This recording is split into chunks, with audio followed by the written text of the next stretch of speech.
from Airport Road. I'm 22 years. I have an issue that disturbs my heart.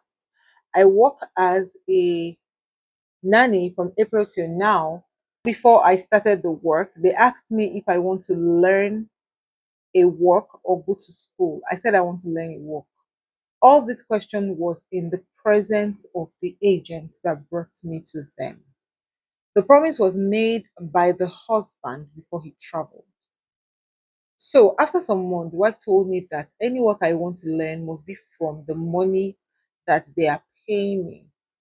In my mind, I said, since they are not buying anything for me, is it not better for me to go to my house and learn the work because I'm the one buying things for myself? Now I told them that I'm traveling this Christmas. They said I should not, that if I travel, I will not come back again. Please, in this case, what will I do? Hmm. Ah, I don't know. I don't know. I'm a little confused. So you are supposed to learn. Okay, you are living with them and they are paying you, right?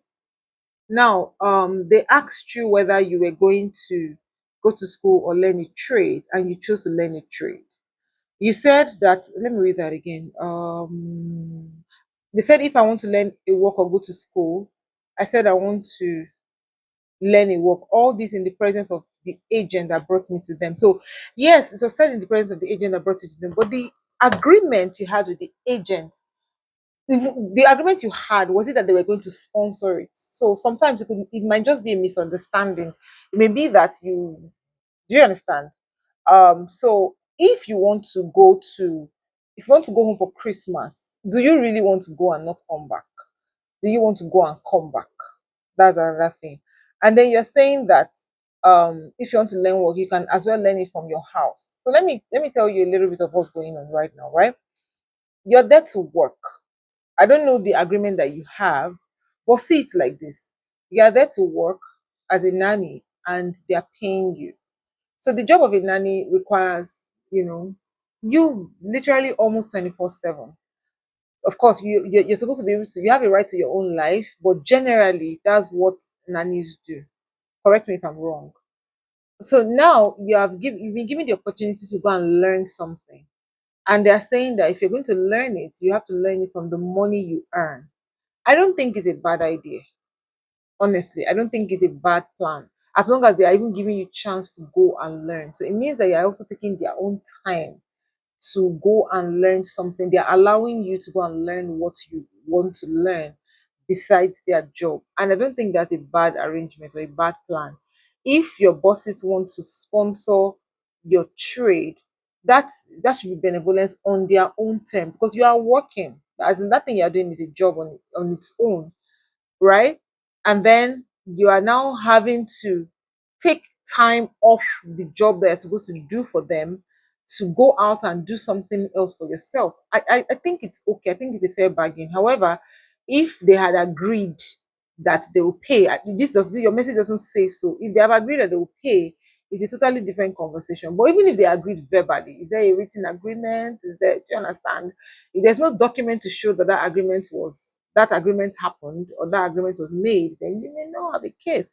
So I want you to see. So you're saying that it's better for you to learn the trade in your house. If you're in your house learning the trade, you're not going to be earning the money they're paying you. How about that?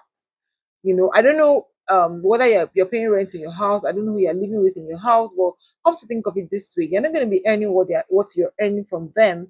You're not going to be, at least there should be a few benefits here and there, free food and all of that. You're going to be responsible for yourself, to an extent when you go. So it's not totally a waste for you to learn your trade in their house, right? So I personally, I won't say I have a problem, but you can imagine that the festive season is usually a very busy season for almost everybody. At the same time, everybody wants to be able to go and spend the time with their own family. So it's a dicey period.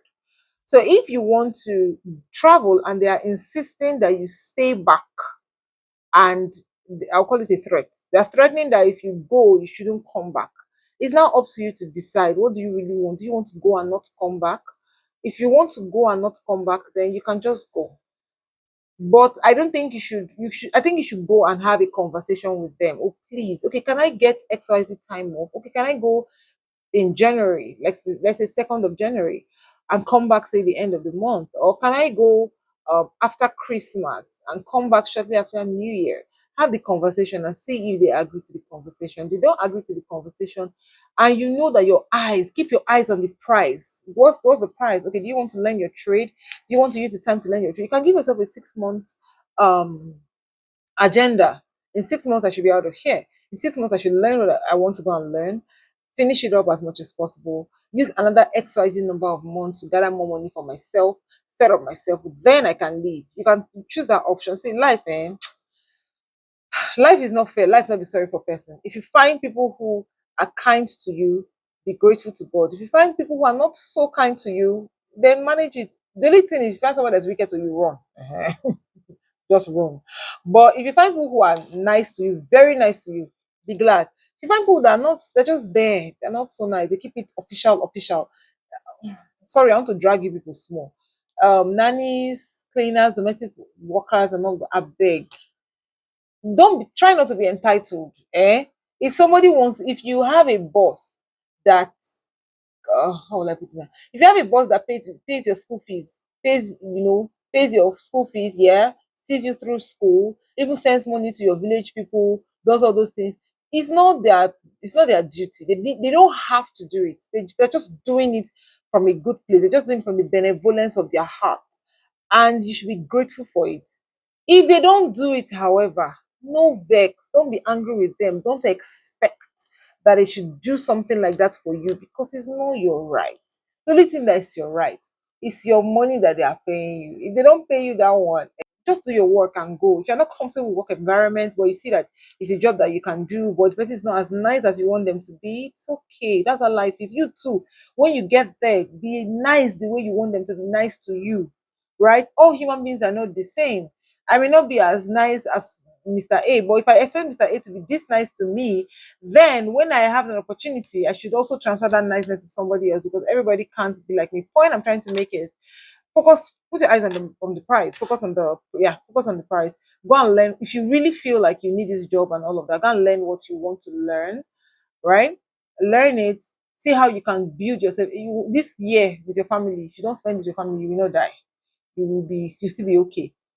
But before you make that decision to go ahead and plan your exit, I think you should have a conversation with them. Just talk, strike a balance. Just try and find a way to have a conversation. I beg, oh, okay, can I do this? Okay, how about, okay, if it doesn't work and you really need the job, I think you should just stay long enough to learn what you need to learn and then work out on how to live and become independent. I hope that makes sense. Thanks.